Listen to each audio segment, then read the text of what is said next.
তুমি ওই সুর শুনলে? হ্যাঁ শুনলাম তো। কি সত্যি শুনেছ?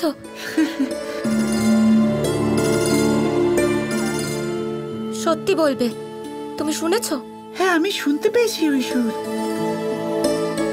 আচ্ছা তাহলে বলো কোথা থেকে আসছিল এই সুর?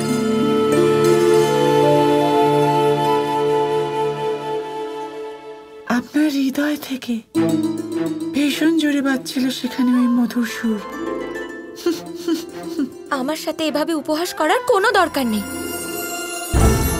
আরে আমি সত্যি কথা বলছি রাধা দেবী, আমার কথাটা একটু শুনুন। আপনি তো নিশ্চয়ই জানেন আমি শুধু মুখ দেখেই বলে দিতে পারি যে মনের মধ্যে আপনার কি চলছে। সাজগোজ করার সময় তো আপনি নিশ্চয়ই তা জেনে গেছেন।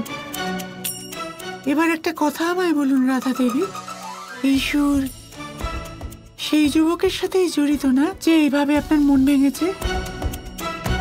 বলুন বলুন রাধা দেবী। এভাবে আমাকে নিয়ে উপহাস করা বন্ধ করো। যদি আমি তোমার অভিযোগ বাবার কাছে করি না তাহলে শাস্তি পাবে। আমাকে শাস্তি দেওয়ার আগে নিজের দ্বন্দ্ব দূর করুন।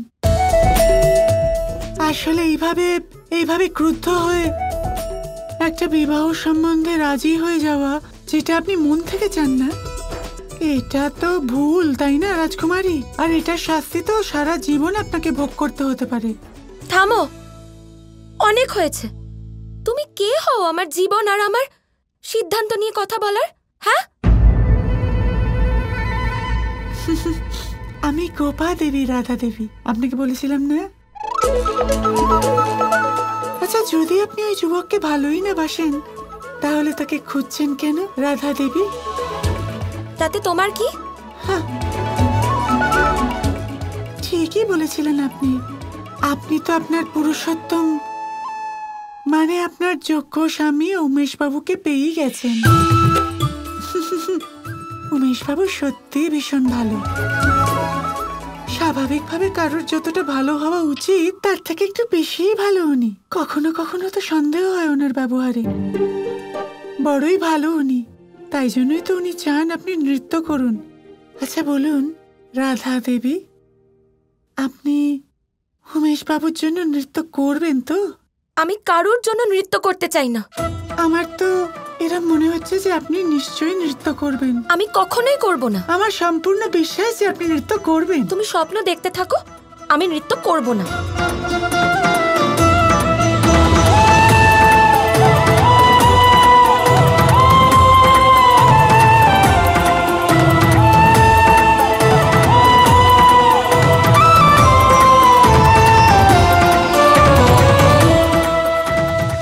নৃত্য তুমি অবশ্যই করবে রাধা, কারণ আমাদের রাস দেখার অপেক্ষা অন্য আরেকজনও করছেন।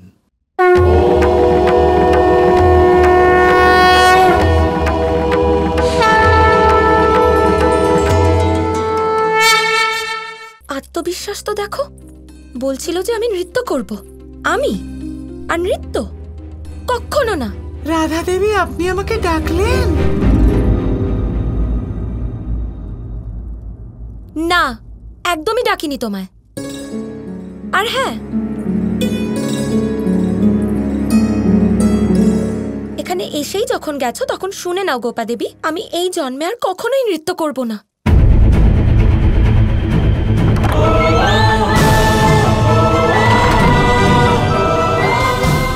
তুমিও মন দিয়ে শোনো রাধা, নৃত্য তুমি এই জন্মেই করবে, আর তাও তোমার কৃষ্ণের সাথে।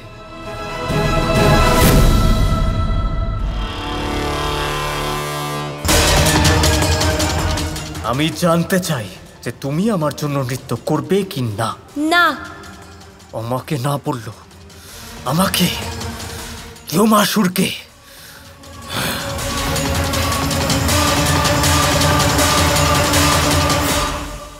উমেশ বাবু, আমি আপনার জন্য খোল এনেছি।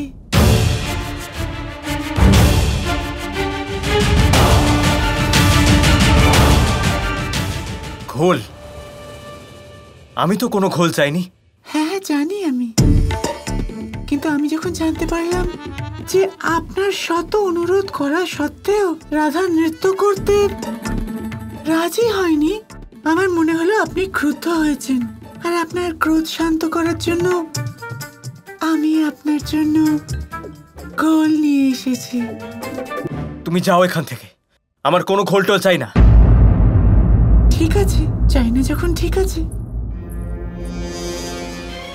আপনার ইচ্ছের বিরুদ্ধে আমি কি করে যেতে পারি? কিন্তু উমেশ বাবু, রাধা দেবী আপনার সাথে কিন্তু এটা একদম ঠিক করেনি। এরকম এইভাবে আপনার শত অনুরোধ করা সত্ত্বেও আপনার মুখের উপর না করে দেওয়াটা, হায় ভগবান, এটা তো বিবাহের আগেই আপনার পৌরুষে প্রশ্ন চিহ্ন লাগিয়ে দিয়েছেন উনি। হায় হায় ভগবান, এরম হওয়া একদম উচিত হয়নি। দেখুন, এটাই সময়, উত্তর দিয়ে দিন, নয়তো জীবন ভোর ওনার মতে চলতে হবে আপনাকে। সিদ্ধান্ত আপনার। একদম ঠিক বলেছো তুমি গোপা দেবী। ব্যাপারটা এখন আমার সম্মানের। সেটাই তো। তাই যাই হয়ে যাক, রাধা নৃত্য করবে।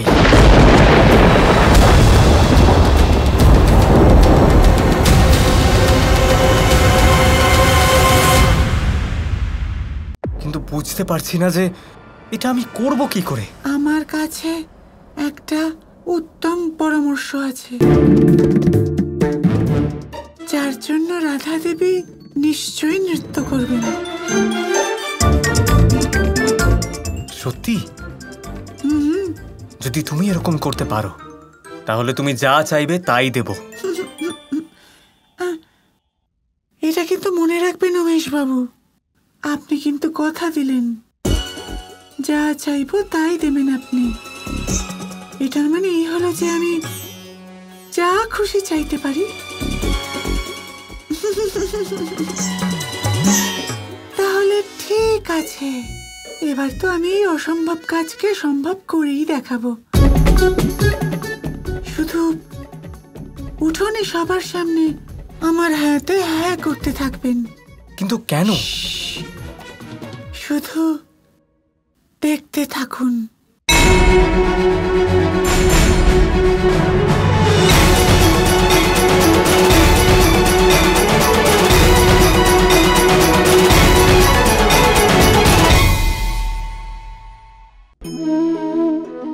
এই পদ্ম ফুল দেখতে পাচ্ছেন আপনি? এটার একটা বিশেষত্ব আছে। জলের স্তর যতই বেড়ে যাক, এই ফুল সব সময় জলের ওপরেই ভাসে। আর এর কারণ হচ্ছে এর এই মৃণাল। যখনই জলের স্তর বাড়ে, ঠিক তখনই এই মৃণালও বাড়ে, আর এই ফুলকে জলের ওপরে ভাসিয়ে রাখে। কিন্তু যখন জল কমে যায়, এই মৃণাল কমতে পারে না, আর তখনই নিজের সাথে এই ফুলকেও নষ্ট করে দেয় সে। মানুষের সাথেও এরকমই হয়।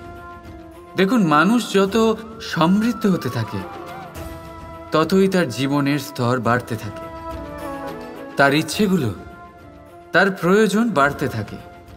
কিন্তু জীবনে কৃতিত্ব কমতে থাকলেও তার প্রয়োজনগুলো কমে না। আর তারপর এই পদ্মের মতোই মানুষও ভেঙে পড়ে। তাহলে কি করা যায়? কি করা যায় এই পরিস্থিতিতে? জীবনের স্তর বাড়ানো ছেড়ে দেবেন?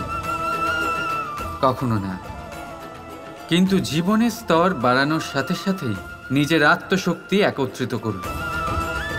সংকটের মুহূর্ত এলে আপনি আপনার জীবন কিভাবে কাটাবেন তার অনুশীলন করুন। কারণ জীবনের স্তর আর জলের স্তর বাড়বে আর কমবে, কিন্তু এটা আপনার ওপর নির্ভরশীল যে আপনি এই দুইয়ের মধ্যে সমতা কি করে ধরে রাখবেন। রাধা রাধা। কিন্তু নারায়ণ তো এখনো প্রসন্ন হননি, যখন যার বিবাহ হচ্ছে সেই বধূ নৃত্য করে দেখায়। তাহলে এতে চিন্তার কি আছে? আমাদের রাধা নৃত্যে পারদর্শী।